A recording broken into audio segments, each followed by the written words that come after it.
बाक्सा जिल्लानि बारग' एनडिबिफ्रा दिनै नैबे बरमायाव ज' जानानै खौरांगिरि मेल हांख्रायदों। बे खौरांगिरि मेल हांख्रायनायनि गुबै जाहोना मा? बे गुबै जाहोना जादों दिनै एक्स एनडिबि बाक्सा डिस्ट्रिक्ट बरमा दिनै 2024 डेटनि 23 जुन बे मायथाइनि गेजेरजों 2020 नि 22 जानुवारियाव एनडिबिआ मोनसे गोजोन गोरोबथा भारत सरकार, आसाम सरकार आरो बिटिसि सरकारजों मोनसे गोरोबथा जादोंमोन। बे गोरोबथानि गेजेरजों एक्स एनडिबि जेसेबां दङ गासैनिबो साख्रि होगोन होनना बुंदोंमोन, बेफोर जाफुङासै। आरो जायफोर एक्स एनडिबिफोर रां मोननो गोनां दंमोन बिसोरबो मोनजोबासै।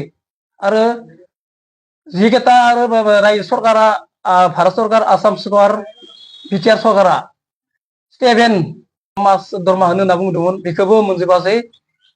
आरो जायफोर जेलाव दङ बे जेलाव थाग्राफोराबो दिनै गवाखै, आसलते गनांगौमोन गवाखै। दा बेनिखायनो बुङो जिखिनि एक्स एनडिबिफोरजों भारत सरकार, आसाम सरकार, बिटिआर सरकारा मोनसे गोजोन गोरोबथा जादोंमोन।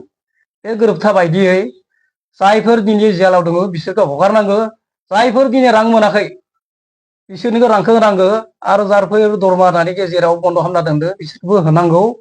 आरो साख्रि होगोन होनना बुंदोंमोन, मोनसे थांना थानायनि मोनसे लामा होगोन होनना बुंदोंमोन, बेखौबो होआखै। बेफोरखौबो होनांगौ।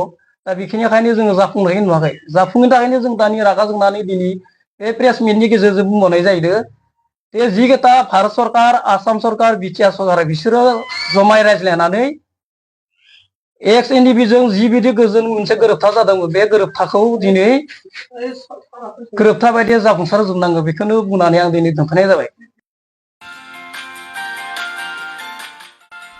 हायार सेकेन्डारि उथ्रिनाय फरायसाफोरनि थाखाय गोजोनथाव खौरां। बिए सेथि सेमिस्टारनि थाखाय गबिन्द बसुमतारी कलेजाव मुं थिसननाया सोलिगासिनो।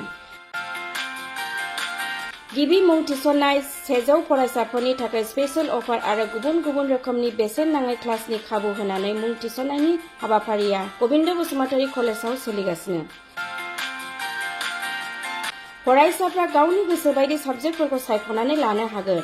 लोगोसे basic computer class, self defence, spoken English class बायदि खाबुफोरखौ फरायसाफ्रा बेसेन नाङाजासे लानो हागोन। बे कलेजाव गासैबो फरायसाफोरनि थाखाय फ्रि बासनि सार्भिसनि राहा आरो बिजाब बाख्रिनिबो राहा दं। आरो बे खेबनिफ्राय भिउ सेन्टार अदेबानि एग्जाम सेन्टार महरै फरायसाफ्रा गबिन्द बसुमतारी कलेजावनो आनजाद होनो हागोन।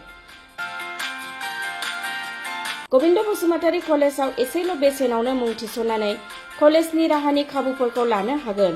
रोखायै मिथिनो थाखाय फारियै होनाय जानबुं नाम्बाराव कन्टेक्ट खालामनो हागोन।